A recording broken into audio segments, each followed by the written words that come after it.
Hello, everybody, and welcome back to episode 20 of the Everything Motor Racing podcast. We're now only 1 week from MotoGP, so got something to look forward to at last after, 4 weeks off. We've got another special episode for you today. I'm joined by my co-host, Jacob Ward from Now Moto. What's going on, guys? And we've got a guest on, again. I know how much you like these guests. So we've got Scott Ogden on the podcast as well. Hi, guys. Thank you for having me. Yeah, it's our pleasure. It's our pleasure. Obviously, we're gonna kiss your ass a bit now and say, obviously, Britain's biggest hopeful for the future in the World Championship. Yeah, we'll have to see. We're all. I don't want to put too much pressure on you, but we're hoping for some good things in the next few years. Get you in the World Championship, because God knows that MotoGP needs, the whole championship, all three classes needs some more British talent in there. So. You are probably one of the best placed riders at the moment. Yep. Yeah. It's difficult because you compare yourself, when you're here, you compare yourself to the Spanish guys, and there's so many guys in front. But ultimately, it can't be a championship full of Spanish guys. So hopefully the nationality helps a bit, and we'll have to see what happens. Yeah, we will. But before we get into everything, I know you listen to this podcast. I know you know what's coming up. Scott Ogden, what are the 5 current songs you're listening to? Wow, this one is difficult. So they're not really 5 current songs I've been listening to. They're 5 songs I found this morning. Oh, great. Okay. Because to be fair, I don't really listen to music, so I've got them written down here. So you've probably never heard of them, but they sounded okay when I was listening to them. Okay. Plus, you literally just found random songs, and if you liked them, you wrote them down. Yeah, basically. Jeez. Fair play. So the first one is "Stuck in the Middle" by Ty Verdes. Okay.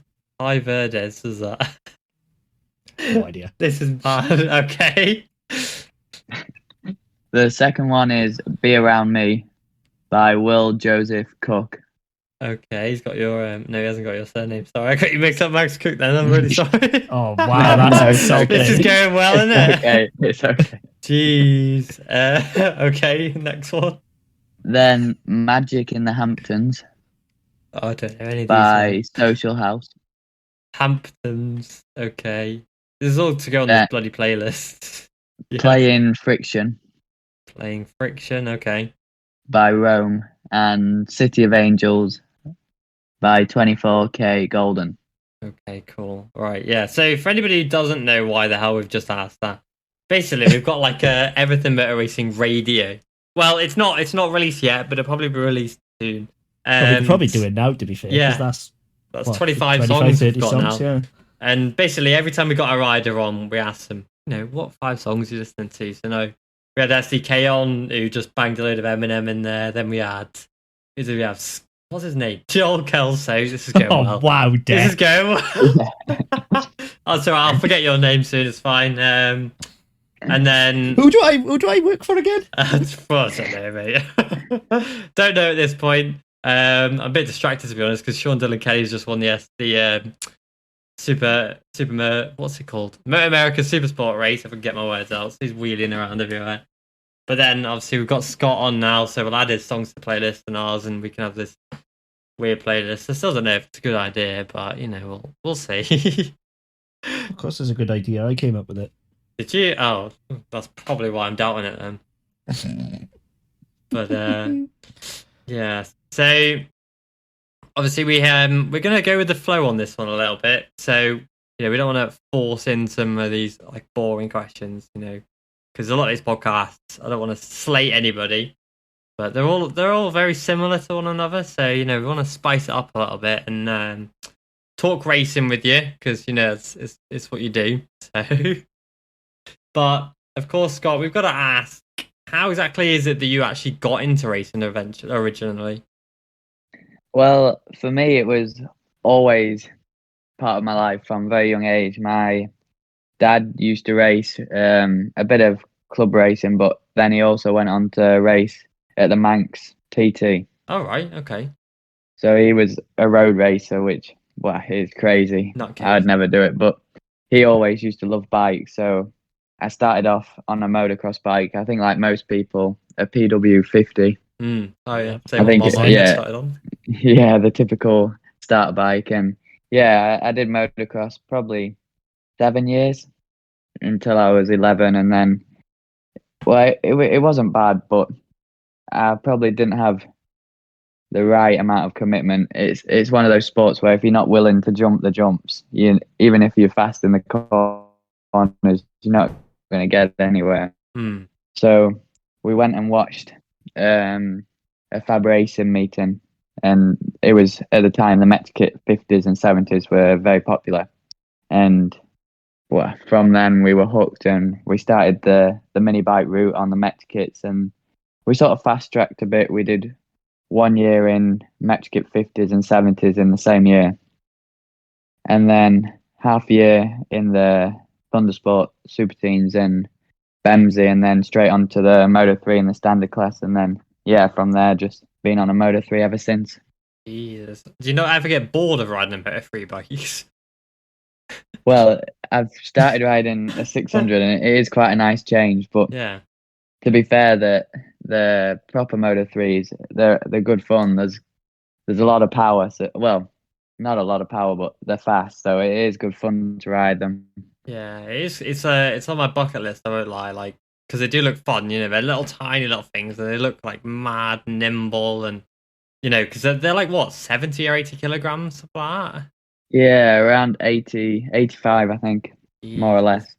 Gee, I weigh that. You fat bastard! You're smaller than me. Yeah, I weigh that. Like, Jesus, but yeah, because I do wonder. You know, when you see like riders who obviously ride say Moto 3 for years, like Albert Arenas did like Moto 3 for like what 8 years. I do wonder. I'm like, do you ever get bored of do you want to ride something different kind of thing? I think the way they do it is on the weekends they ride a Moto 3, but in the weeks they'll ride so many different bikes. So the Moto 3, they've been on for so many years, but it doesn't even feel like the bike they've ridden that much. Yeah, that makes sense. Because I guess because you can only ride it when like at the championship. It's not like you can rack it out of the back of a van on a Tuesday morning. Yeah. It's kind of like a championship specific bike, but I don't know. It's an interesting one because obviously you did the standard ones and then you did the British Talent Cup, didn't you? 2 years ago. Yeah, 2 years ago. Was it 2 years ago already? Yeah, it's crazy, isn't it? Jesus Christ! I feel old, man. I feel old. Yeah, me too. Yeah, because where was it? Where did you finish in the British Talent Cup now? I can't actually remember. In the first year I got 9th, I think, and then the second year I won it. Ah, that makes sense. Yeah, because obviously with the way it runs now, because obviously Dornus kicked off the British Talent Cup that's now changed into the BSB thing, and then obviously the winner of the championship gets the spot in the Junior World Championship team. Well, the winner, unless your name's Rory Skinner, and then you kind of get cast aside a little bit. I think with that one, it was one of those things where he was there to be the benchmark as such because he'd been through the programs, and no one really knew the level of the riders in Britain, but they knew the level of Rory. So if you put him in the championship, you've got a comparison to the Junior World Championship as such. Okay. So I think he was there as more of a benchmark, and if people got close, then they knew they were ready to take the step up. And yeah, Max was fast. He crashed a few times, but that year he was close to Rory. Yeah, he was. Max was rapid all year. It's a shame he never really kind of made it out of the Chev because he was another rider where we looked at and we were like he's got it. Obviously he's back in stock 6 now, which is not a bad step. Honestly, not a bad step. But again, it's like it's kind of like the British talent kind of comes up and then fades. And that's not obviously your guys' fault. It's just, it's a bit tricky. Yeah, I think it's very difficult because it's called the Junior World Championship, but it is the Spanish Championship. And to go to their home soil is very difficult to beat them because they're not slow. So the advantage they have is they know the track since they were 10 years old or something. So it is very difficult to go beat them without spending 2 or 3 years in the championship. So it would be nice to have more of a European style championship to just see how they get on in other tracks on these bikes. But yeah, it is. Britain riders are normally very fast on the home soil as well. So when they move across, they do find it very difficult normally. Yeah, I can imagine. Yeah, because I mean, it's tricky for you guys because, like you've mentioned and alluded to, like these guys you're racing against now. We'll pick some names out of the hat. Your teammates, obviously Daniel Holgado and David Alonso. They've been riding these tracks since they were kids. You only have to look down the progression, like Moto5, who are still riding on these tracks.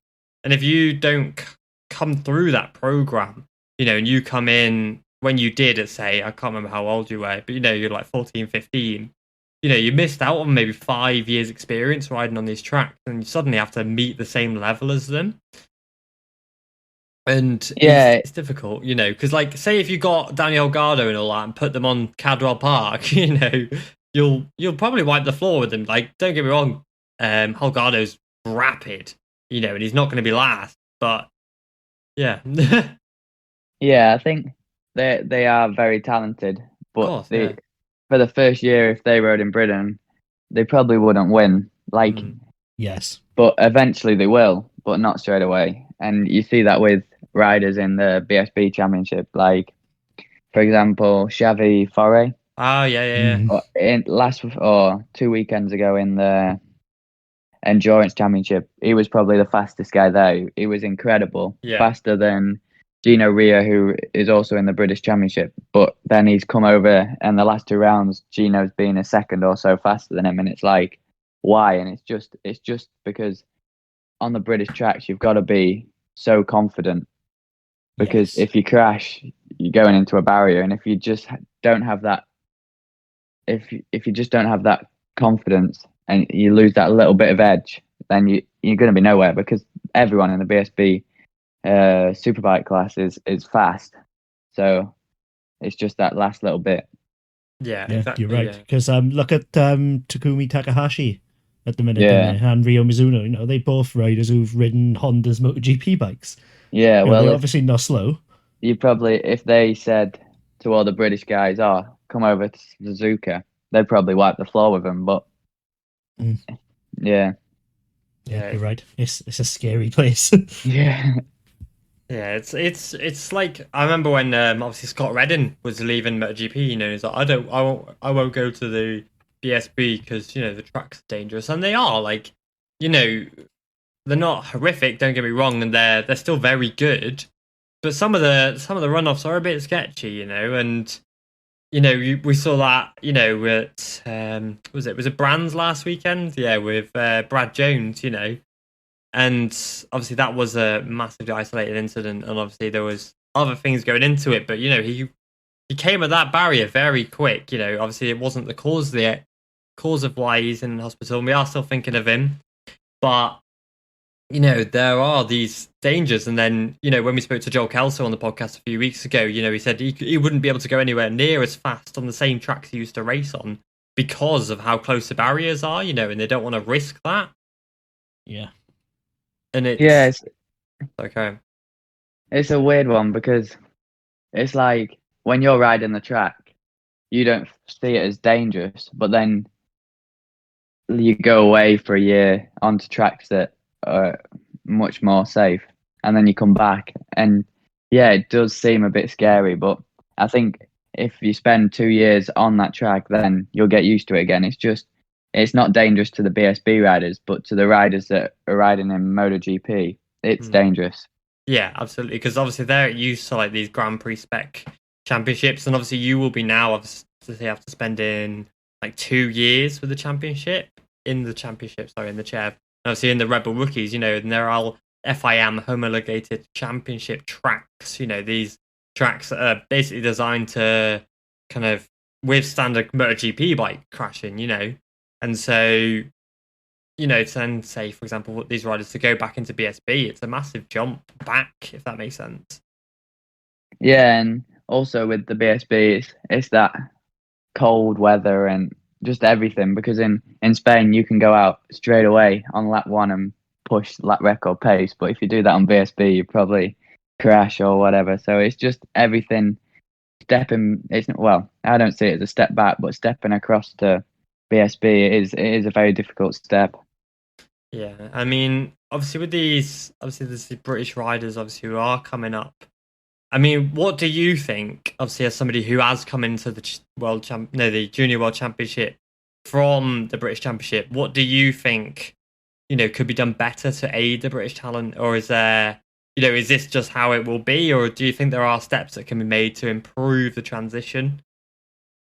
I think it's very difficult, but I don't know. I think the system can work, but I think maybe the riders need to try ETC first, or I think that's probably the better solution. Not that it's any slower, but it's the same bike as what they're riding at the moment. Yeah, I think it's less of a step.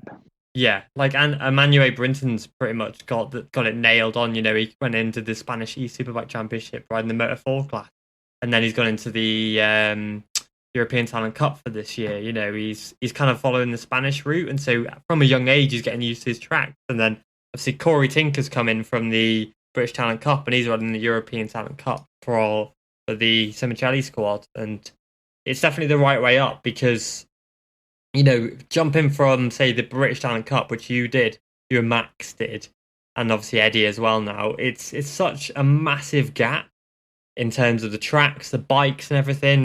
You're instantly on the back foot. Yeah, it is very difficult, because, well, it's hard to explain, because everyone in the UK, they have talent, but it's just everything's different, because the UK, personally I believed everyone was a bit nicer on track, whereas you come to Spain and they will knock you off in any session. They do not care. Yeah, they whatever it takes to win, they will do. So it's just everything's a bit different.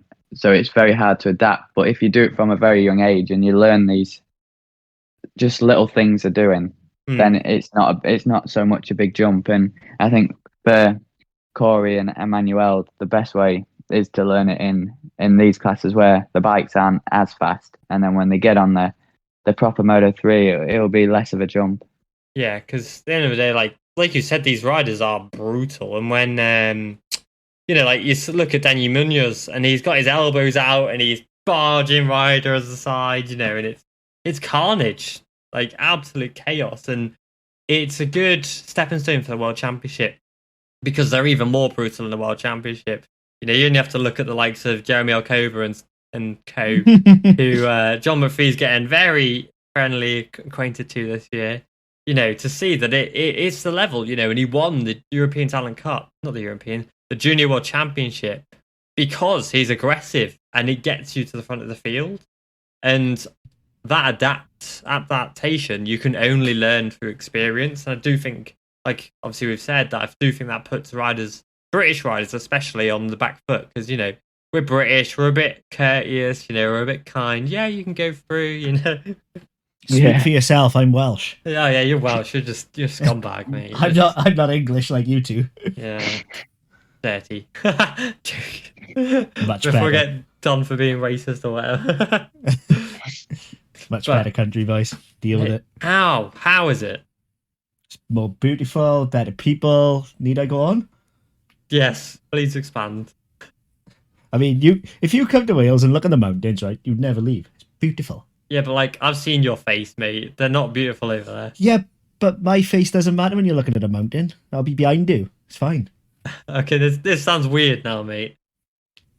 Like, honestly, if you ever get a chance, visit Wales and just go and see the mountains and just see the countryside. It is beautiful and untouched, because there's only 3 million of us. It's great.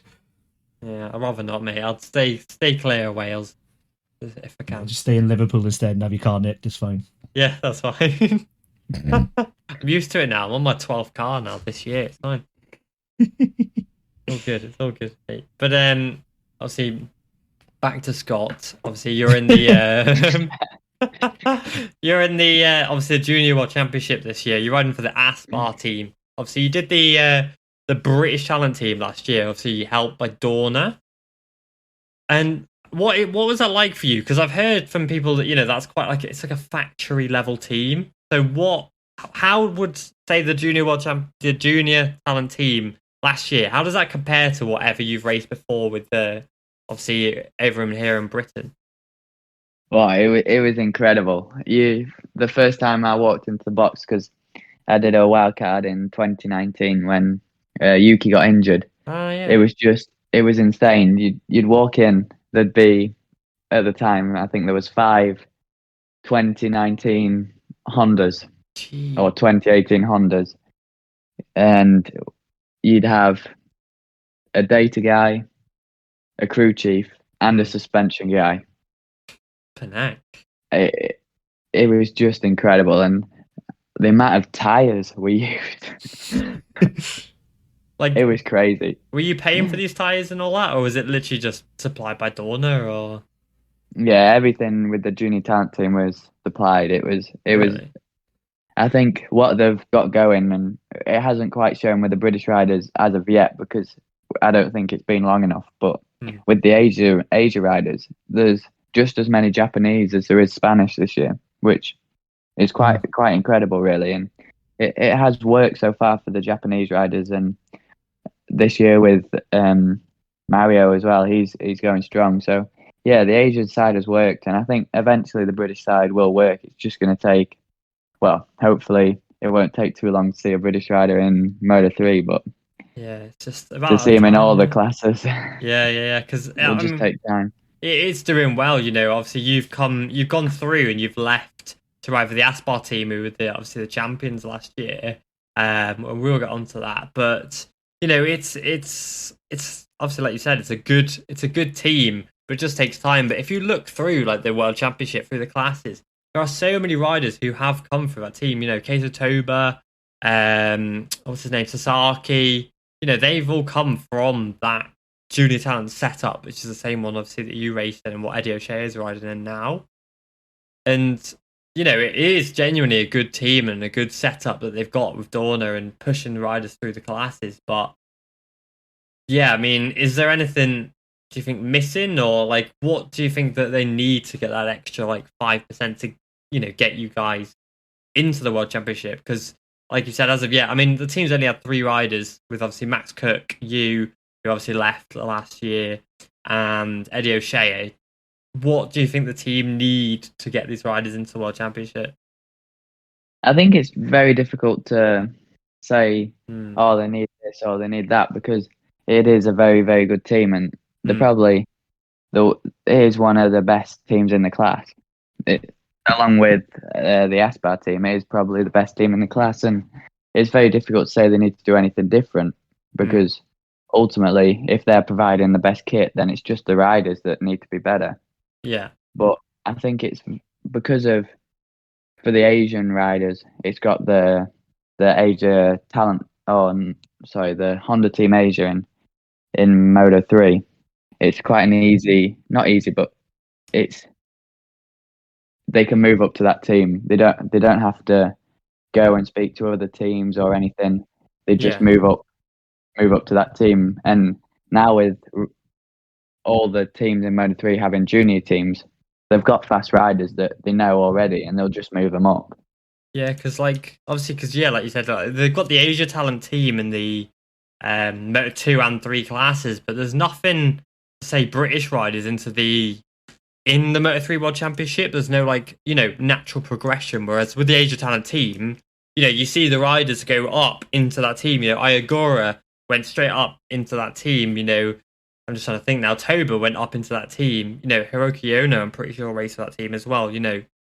They went straight up into there, but there's nothing in the in the World Championship that's kind of dedicated for British riders. They had the team that John McPhee raced for a few years ago, but obviously then they pulled that out to focus more on the CV. Oh, and Tom Booth Amos. Tom Booth Amos obviously rode for the team as well. I completely forgot about that. Yeah, so Tom Booth Amos is probably the most successful rider from that team so far, in terms of the fact that he managed to get into the World Championship from it. But there's nothing like specific team wise for you guys. If you wanted to get into the World Championship next year, you'd have to negotiate a deal with a team, say for I don't know, Petronas, CIP. You'd have to do the legwork. There's no natural progression through the classes, which is why there's probably been an abundance of British talent so far in the last few years.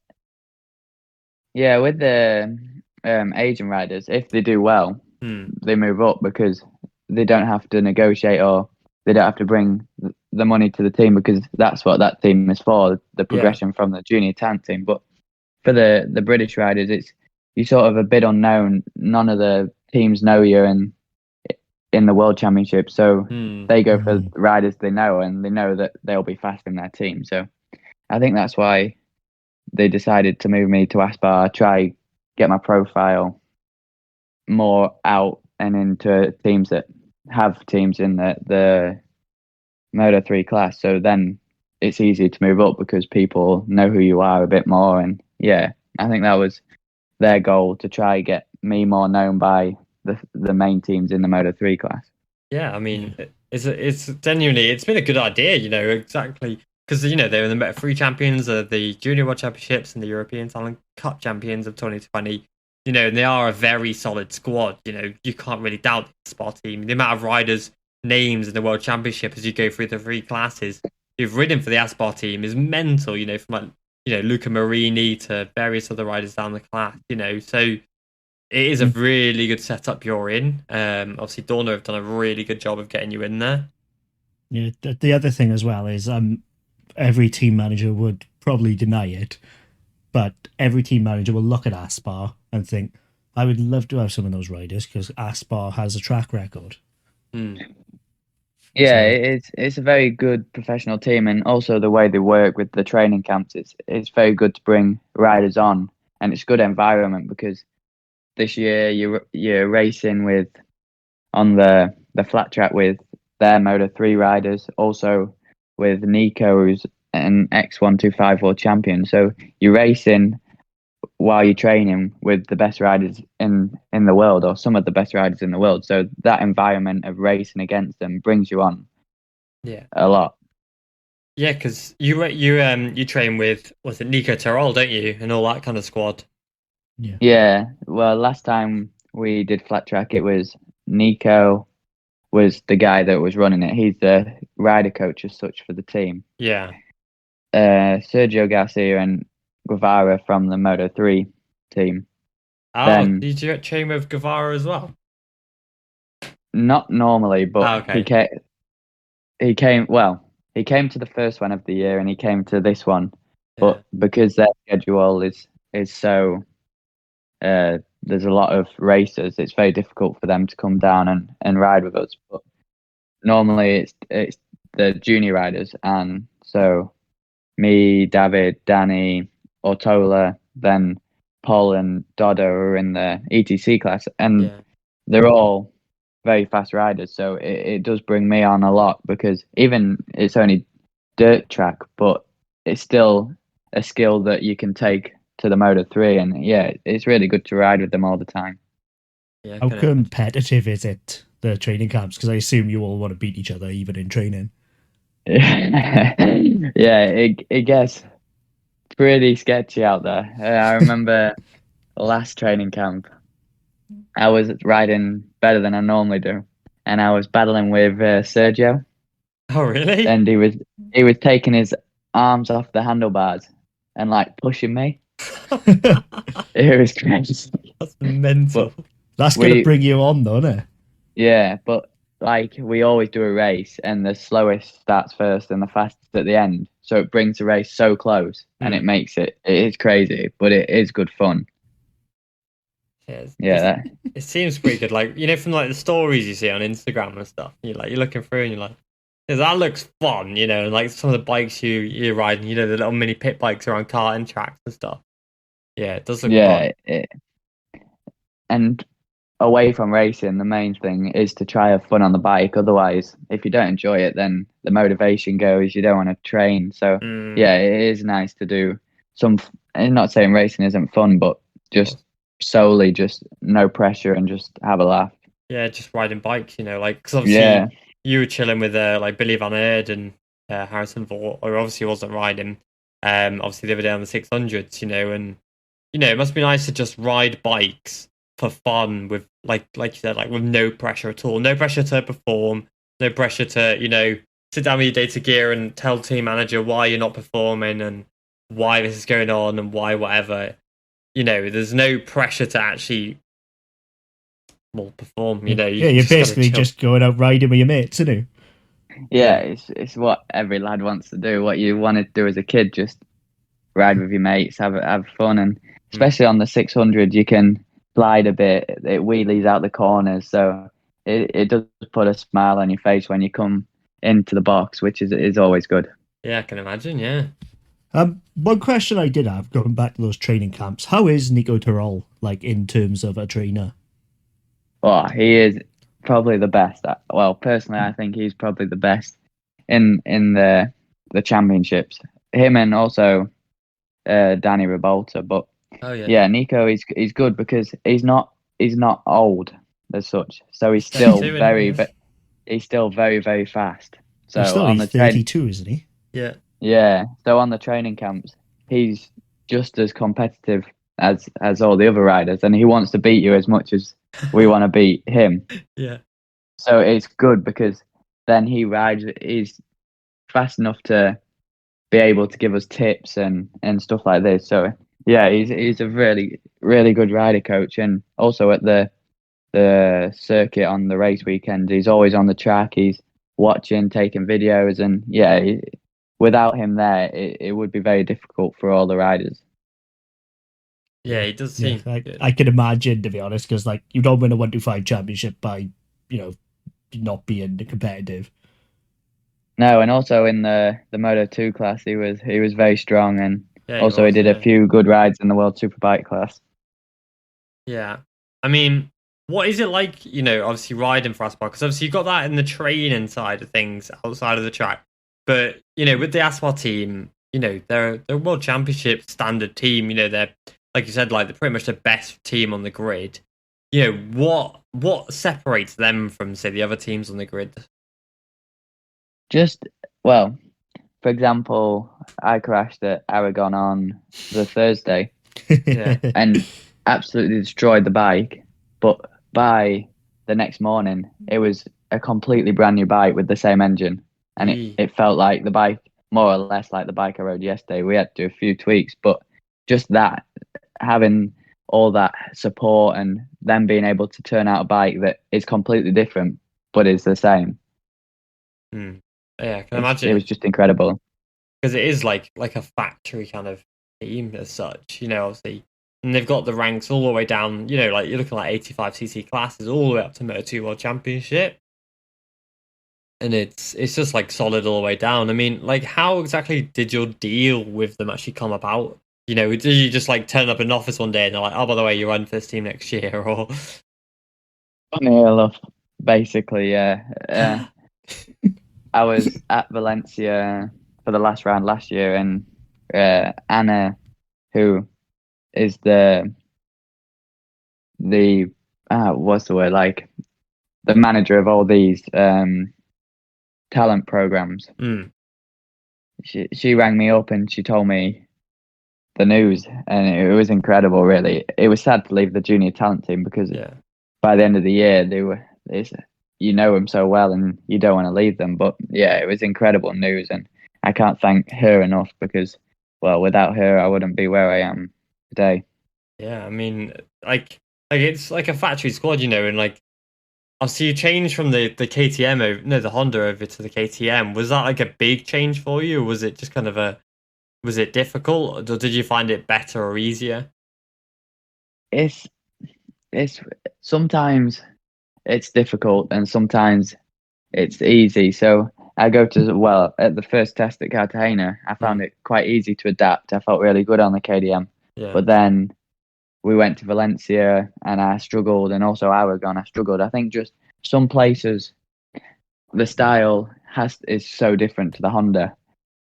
Some places you get away with it and you can ride it like I did last year, but some places like Aragon I struggled a little bit just because the KDM is so different. Everything, it was like riding in a new track. So yeah, I found the adaptation quite difficult, but at the same time it's been good to learn another bike, and then it also gives you that sort of, if I go to World Championship, I don't know when, hopefully I do, it doesn't matter which bike because you've had that time on both of them and you understand both of them. So it sort of gives you more of a range to the teams because they see, oh, you've rode both bikes, you can adapt well. Yeah, like you're competitive on both bikes kind of thing.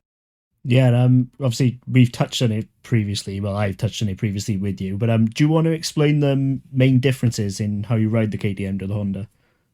Yeah, for me, the Honda was a bike that in the fast corners is incredible.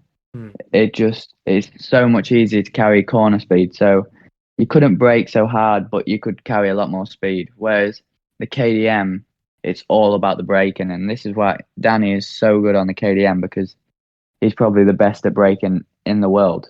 Really? Never mind, he's incredible on the brakes. Because sometimes we look at Arena's data and also Danny's, and for sure he is so good on the brakes, and that's the advantage of the KDM. You can brake so late and still get it turned, but you can't run as much corner speed. You can, but at the same time, it's more difficult. So for me, the KDM is easier to race, but harder to make a lap time, whereas the Honda is easier to make a lap time, but harder to race.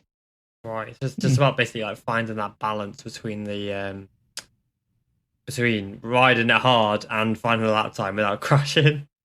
Yeah, well, I look at Binder on the KDM. He could never qualify. No, he couldn't. But in the race, he'd always be in the top 5 or 6 wherever he'd qualify. But on the Honda, he's not bad in qualifying. He's top 6 most of the time, but he's not that same Binder he was last year in the race. It's strange because he can't brake as well. Yeah, but yeah, both bikes have the strength and weaknesses, and both bikes are capable of winning for sure. It sounds to me like the KTM is setting you up more to ride bigger bikes almost with the stop and go style. Yeah, I think, well, it's difficult to see who's done well on the KDM and then gone to Moto2 and done well because you don't know if that's just the rider or the bike. But yeah, I think so.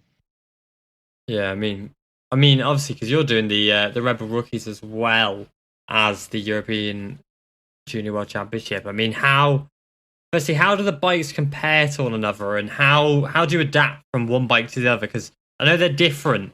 Obviously down to like different air intakes. You know, the brakes, they use one brake disc on the front instead of 2. You know, how do the bikes differentiate, and then how do you kind of adapt to the bikes each time?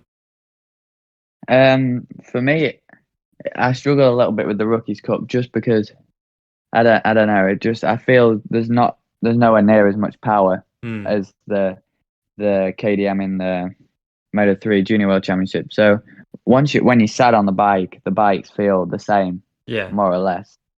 But when you ride it, it's just that when you get on the gas, the KDM Rookies bike is not as smooth. So it's sort of just all the bike moves around a bit. It's not as nice.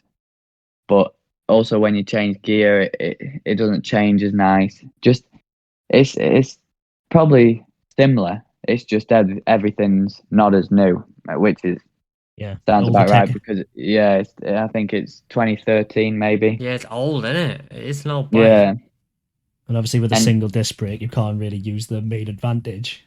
Yeah, and to be fair, by the end of the race, there's normally some problems, especially at Mugello with hard braking. It's not a problem, but it's not as good as the brake on the Junior World bike.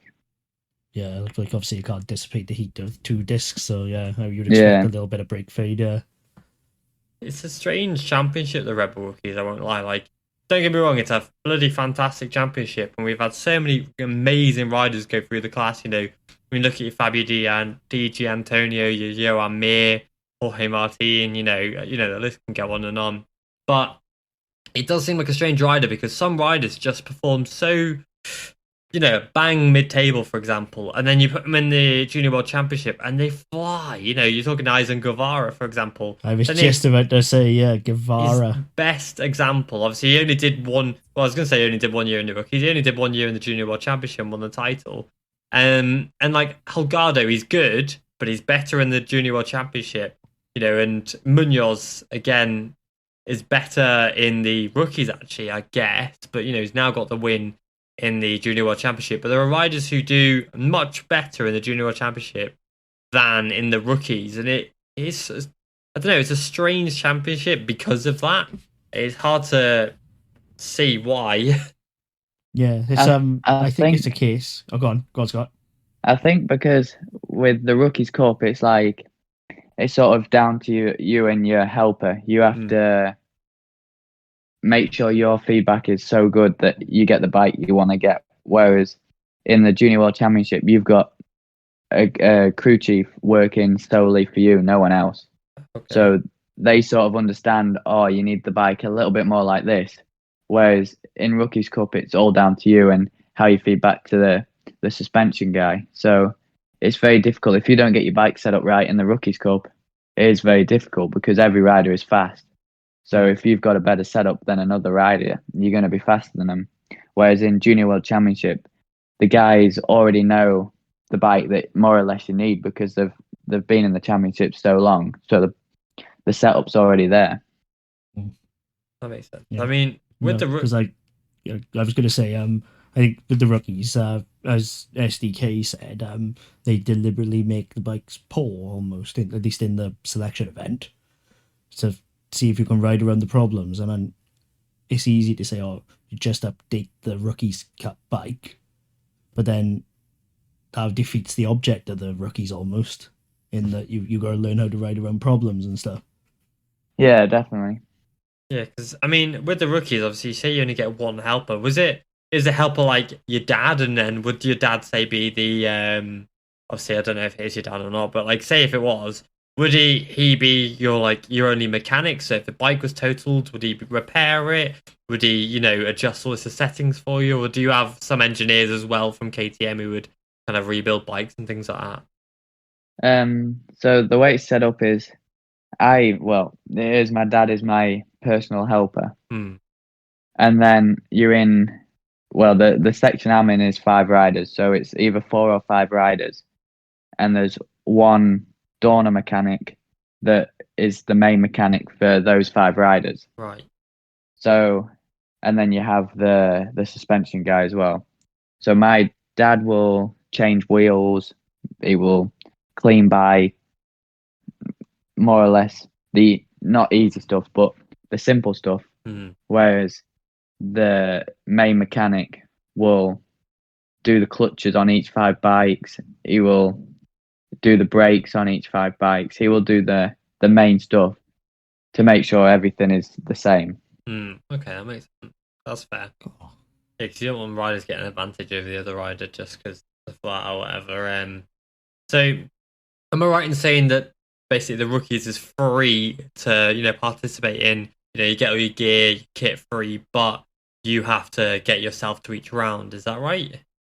Yeah, you've got to get yourself to the round and pay for the hotels, but it's nothing compared to the opportunity you get in. Yeah, because you're a support race for every World Championship round. Well, the ones you contest in.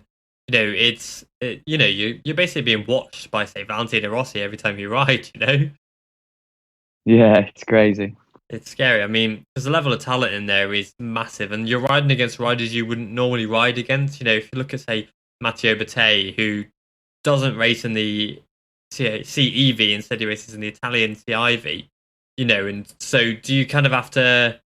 Is it difficult to ride against different riders? Because obviously if you ride against a rider say in the Junior World Championship, you kind of understand how they ride, the ways they go. Is it does it add like an extra dynamic to your racing, or is it's just another rider kind of thing?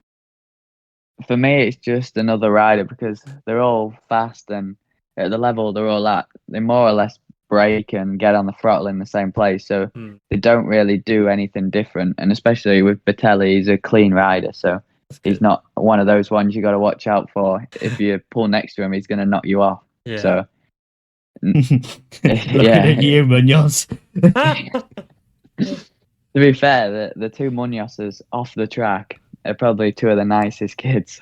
Really? Yeah, but on track, watch out. Yeah. It's weird. Yeah. Like even if it's not a gap, they stuff it into. Yeah. You do hear this thing, like, riders, they can be the nicest person ever. As soon as that helmet goes on, as soon as that visor goes down, they're a demon, Yeah, but I think each year gets faster, and that's what you got to do if you want to win. And Munoz is proving that it's working for him. Yeah, I only realised recently he's only 15. I thought he was 16. So we'll have to do another year of him in the CEV unless he manages to win, say, the rookies or the obviously Junior World Championship and King dispensation. So and he's only just turned 15. Okay, yes, that's good. So then it means the World Championship have another year to wait before chaos ensues. So John McPhee is okay. John McPhee does not have the World Championship anyway. But so he'll have to, he won't get that issue. But say for example, if John McPhee doesn't stay in the championship, surely you have to go up. Surely, we're gonna say on the fact of we need a British rider in Moto 3. Surely you have to go up. I really hope. I've just got everything crossed, and just all I can do is just perform for the rest of the season and just see what happens. Yeah, because you're around 6th place in the championship at the moment. Obviously doing really well, and you've got that podium as well earlier in the year. I mean, tell me about that. How did you feel when you got that podium? Yeah, it was.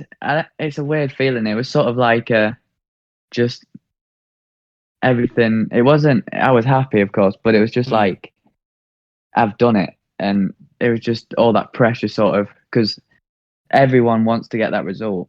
And if you don't get it, then you've got so many people saying, "Oh, you need to do this, you need to do that." And then when you finally get that result, everyone can see that you can do it, and it's not just you trying to say you can do it. Which it was sort of just that feeling. I felt like, yeah, I'm good enough to ride with these riders, and it gives you confidence for sure. Yeah, I like that. Was there a bit of tears or? Yeah, a lot, especially on the in lap. Good man.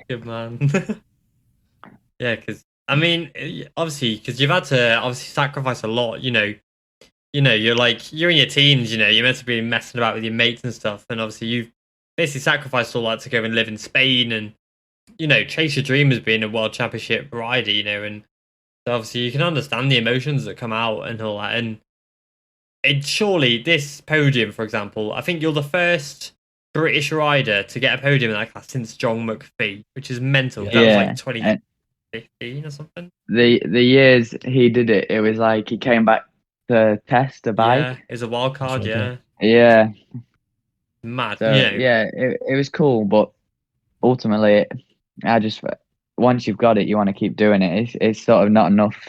Yeah, for me. I want to win now, so that's the aim for the next few races. Yes. Yeah, we can do it. I mean, you're literally a typical racer. You're happy with your result, but you want something better. You're always chasing that gold medal. Like that first place. Yeah, I just need to sort out my qualifying. What was it, 20 seconds? I was just about to say, if you can sort out your quality, you nail it. Yeah, it's difficult. It's like it's not just riding the bike fast. It's a completely different skill to racing, and it's something you don't really have to do in the UK. So it's another thing that you have to learn in the short period you're here, and it's very difficult. Yeah, because you've got obviously, and because of the level of talent in the field at the moment, it's stacked with talent, and there are eyes on you from Ocelot, of course, and so we want to see you do well. And when we're having to scroll down to what was it, 22nd? Was it Aragon? Yeah. It's like, ooh. Yeah. But it was a difficult one. Yeah, I can imagine. But obviously, you have shown that you have the race pace, and you could genuinely be, I'm not trying to kiss your ass here, but like you could genuinely be, battling for race wins. Obviously, if you can say qualify in say the top 10, like you could absolutely be there. Yeah, my aim is just to try get in or around the top 10 because in the race it normally cuts at around 10. Yeah, it does, doesn't it? Yeah. If it cuts, it's pretty much impossible to catch, especially at Aragon with the 2 long straights. It's very difficult. So I was sort of frustrated with my weekend, but ultimately everyone has a bad weekend. You gotta move forward and just try learn some more things in the break and try qualify better. Yeah, for sure. The thing is, even though you qualified 22nd, you still came home with a point. Like, the race pace is obviously there, as Derek said. It's just that those little things, isn't it? But every weekend you're learning. I see no reason why you couldn't win, honestly. Yeah, the race was quite good. It was a bad first 4 laps, but after the first 4 laps, I more or less, I think I gained about 1.5 seconds on the leaders. Jeez. And then on the last lap, I just got slipstreamed by 4 riders. So it ultimately is what it is. But yeah, there's always positives from a weekend, and I think as soon as I get the qualifying sorted, hopefully can be on TV more and try to get that first win. Yeah, mate. We are excited to hear that British National Anthem on Top Step for sure. Yeah. My question is, if you go up next year, what number would you run? Because obviously, Gabri got 19.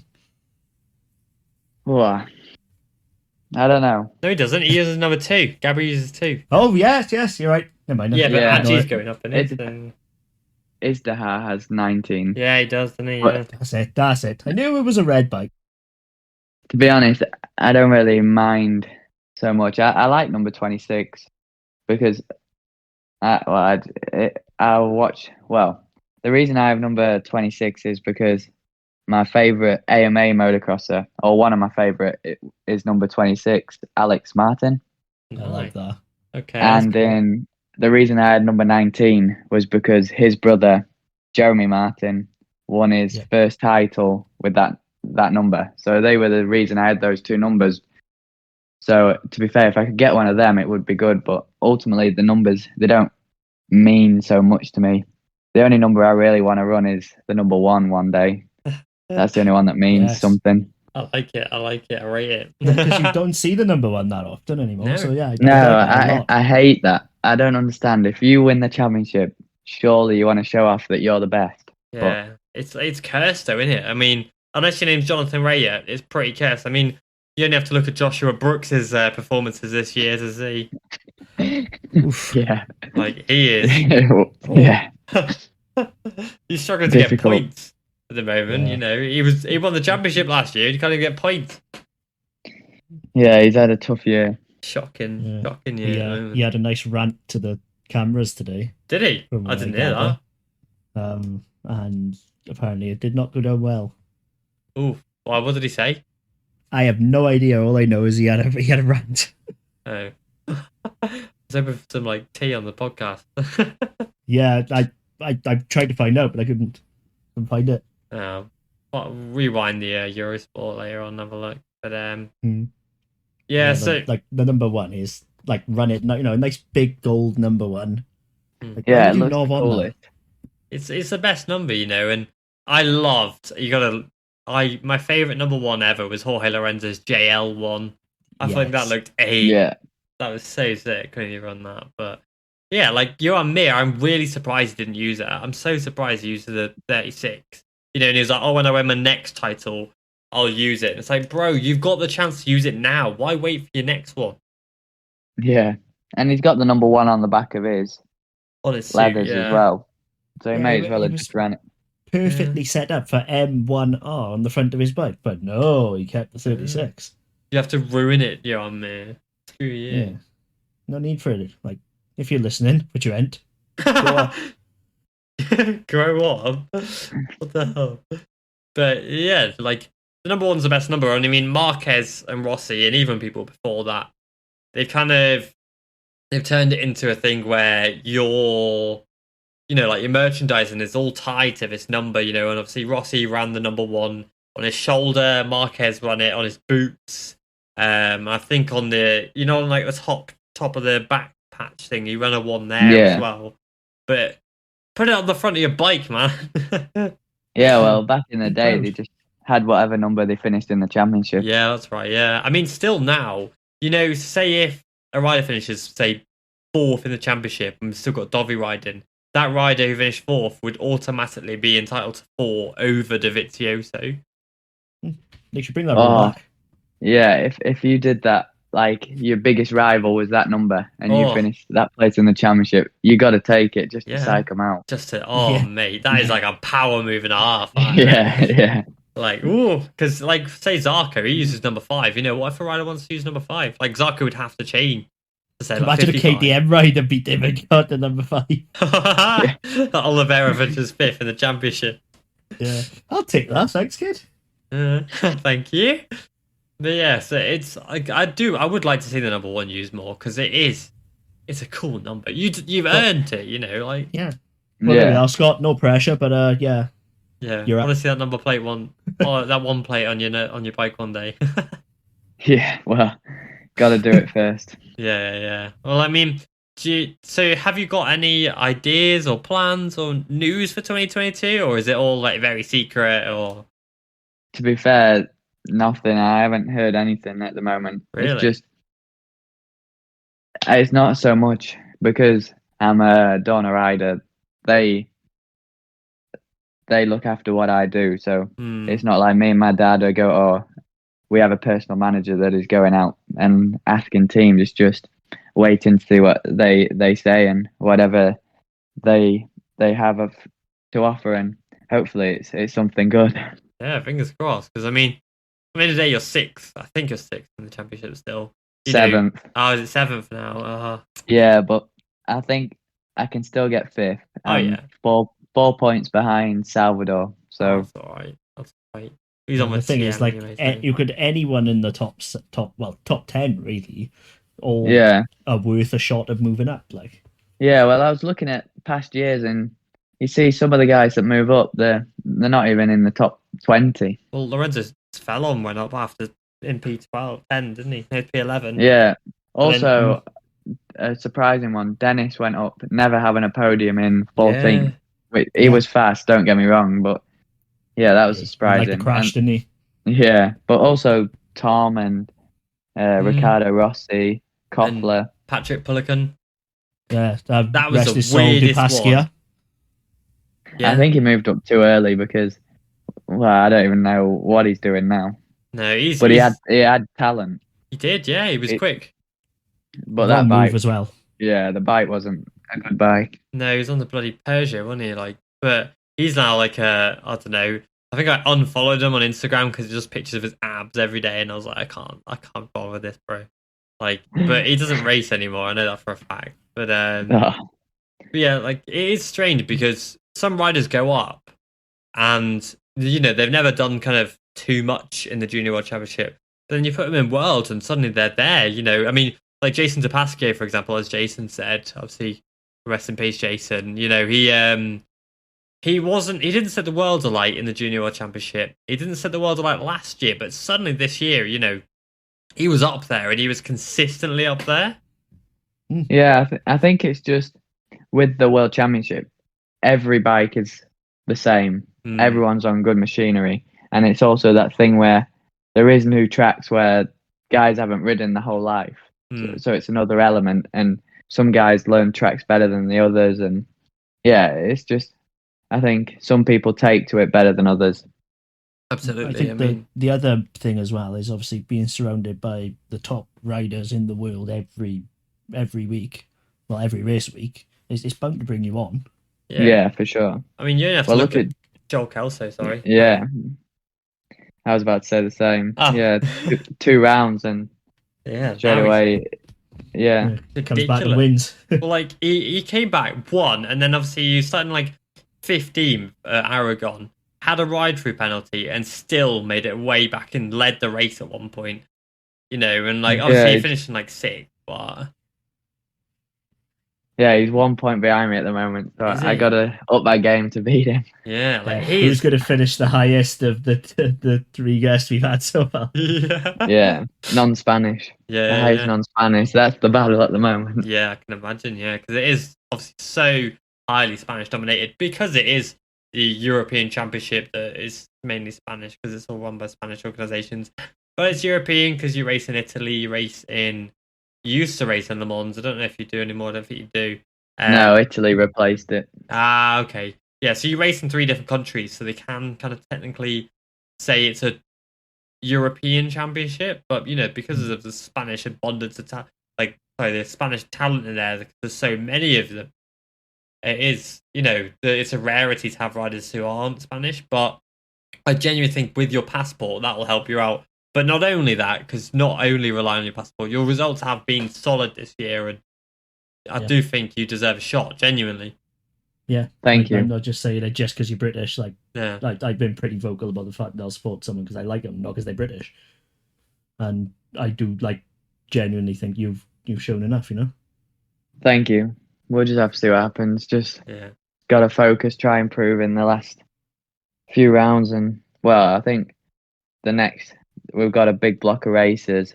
I think that's when people make the decisions. Yeah, because the rookies, you'll be in the championship with them anyway, so it'll be a case of sitting down with teams and stuff. You'll have the opportunity to do so, kind of thing. Yeah, I don't know, to be honest. Really? Speaking of big block of riders, Silverstone, wild card on the offer? No. Oh well, I say no. I have no idea. Really? I still dream about getting it, but I don't know. We'll just have to see what happens. It's strange to think that you're riding obviously you're riding for Dorna, and you race part of the junior talent team with a British junior talent team, and there's still no offer of a wild card on the table. You're 7th in the championship, you've got a podium, and you're still not booked in for a wild card. Obviously things might change. It's still 3 weeks till the race, but yeah, well, yeah, we don't know yet because we just play it by ear. Hopefully, it's not a no, but it's not a yes kind of thing. Yeah. You better be, or I'll be fighting someone. Yeah, I want to be. Me, daughter. I want to go. It'd be a patchy race. Yeah. Half dry, half wet, but on wets, and then hopefully have a chance. Yeah, I mean, you've done more laps around there than probably most of the riders there. Yeah, but the sad thing is, it's like the Spanish guys that do Spanish wildcards. They do so many laps at these tracks, whereas Silverstone's now one of those tracks where BSB don't use it. Well, they use the small one, but they don't use the big one, which is a shame. It's not really. It don't get used by the motorcycle industry that much anymore. No, it's all totally stupid. Because it's probably it is the only FIM homologated track now, really, and for the MotoGP. Donington's a good track, but it doesn't have the homologation for MotoGP. So, why not use it? It's baffling. They're trying to hinder you even further. It's a Spanish mafia. That's what it is. It is my favorite track, though. I really like Silverstone. What did you because of this weekend? Obviously, BSB are at Thruxton. What did you think of Thruxton? It's a weird track. It's too bumpy. If I wouldn't even say it's a track for the brave riders on the small bikes. It's so easy. It looks wide and everything, but it's not that hard. It's not a proper track, really. It's just all day flat. Yeah, I think on a superbike it'd be good because you see the sliding down the start and finish stretch. Yeah, you do. Yeah. On the little bikes, it's easy to get lost because there's not really any reference points and it's so wide that it's so easy, especially for the young riders who have never been there. It's so easy to get lost. Yeah, it's an interesting track. I did wonder because you see it on TV and it looks like a whoop section in some places. Yeah, it's pretty bumpy, but the problem is they've got some patches of new tarmac, some patches of old tarmac. It's a pretty messy. Well, it looks messy looking at it. Yeah, it's an interesting track. I mean, in the to say outside of Britain, what's your favourite track that you've raced at so far?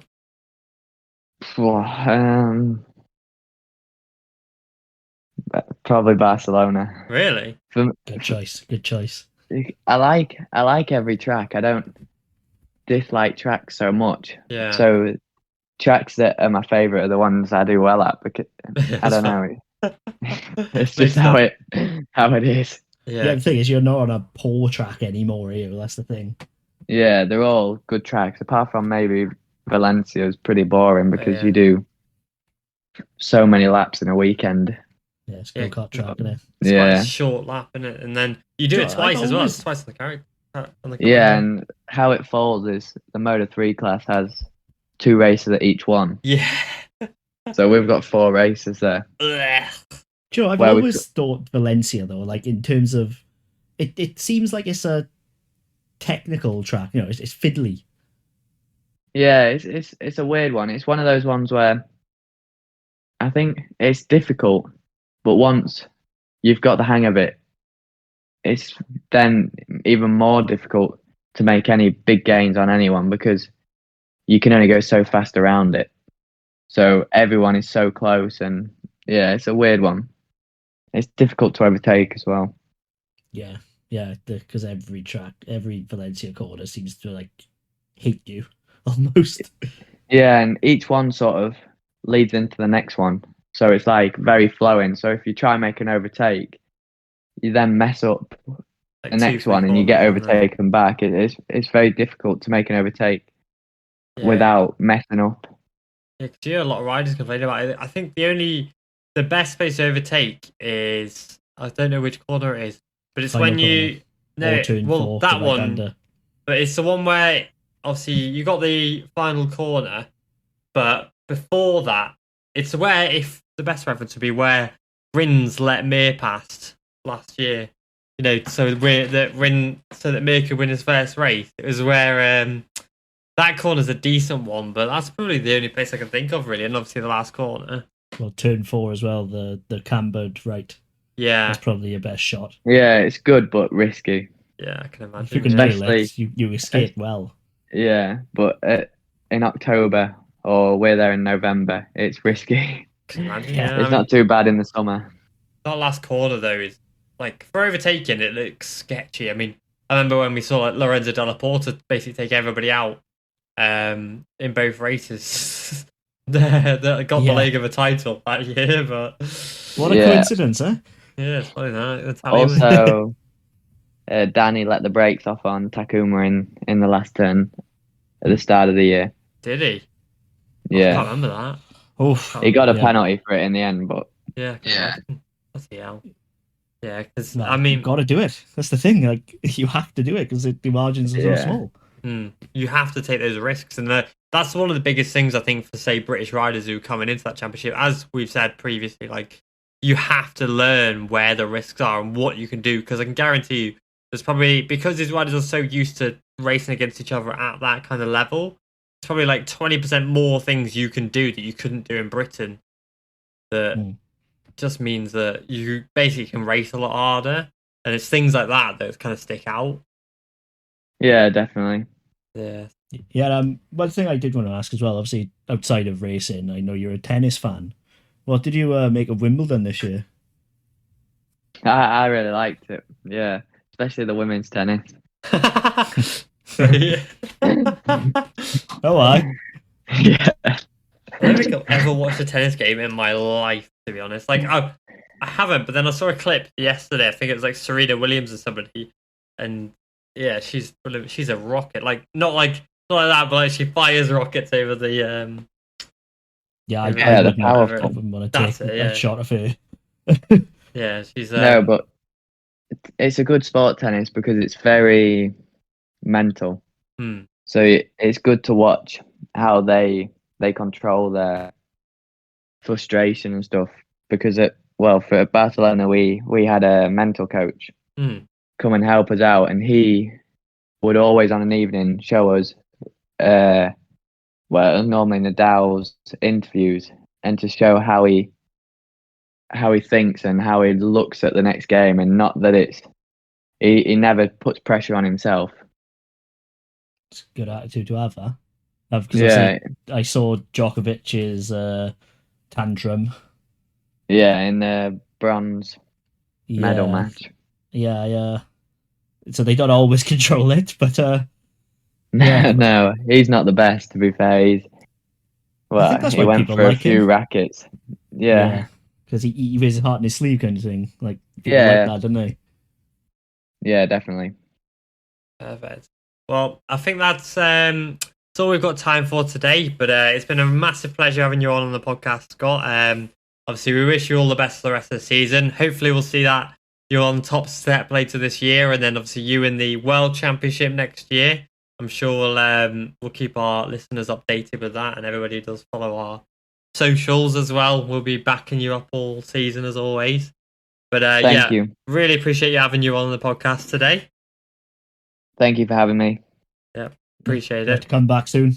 Yeah. Yeah, definitely. Preferably as a World Championship rider, but we see what if I happens. find anything out, hopefully I can come on and share it. Yeah, that'd be awesome. That'd be ace. Yeah.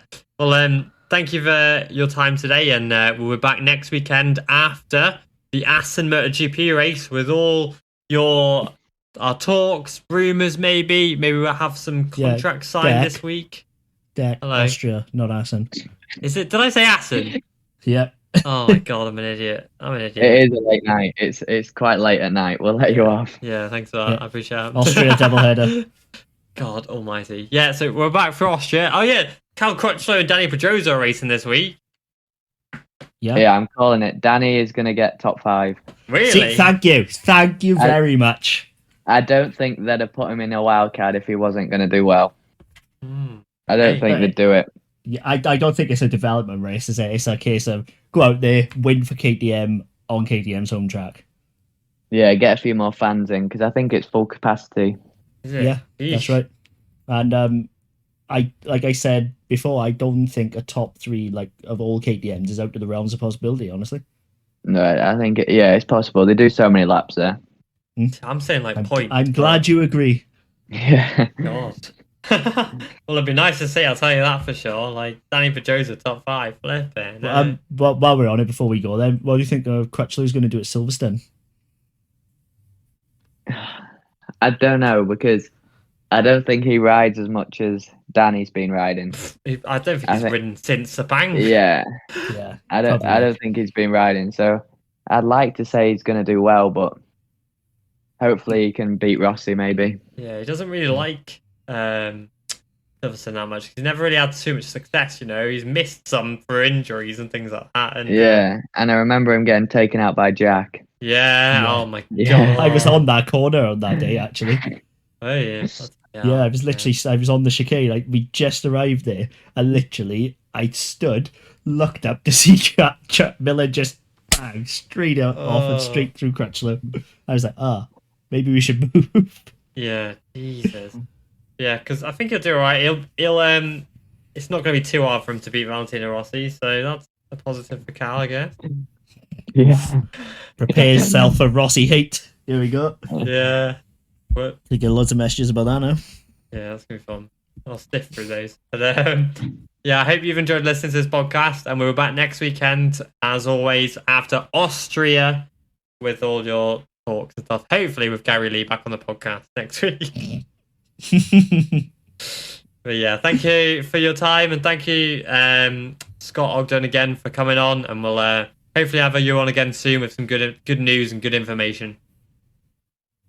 Thank you. Cheers, guys. Yeah, thanks for listening. Goodbye.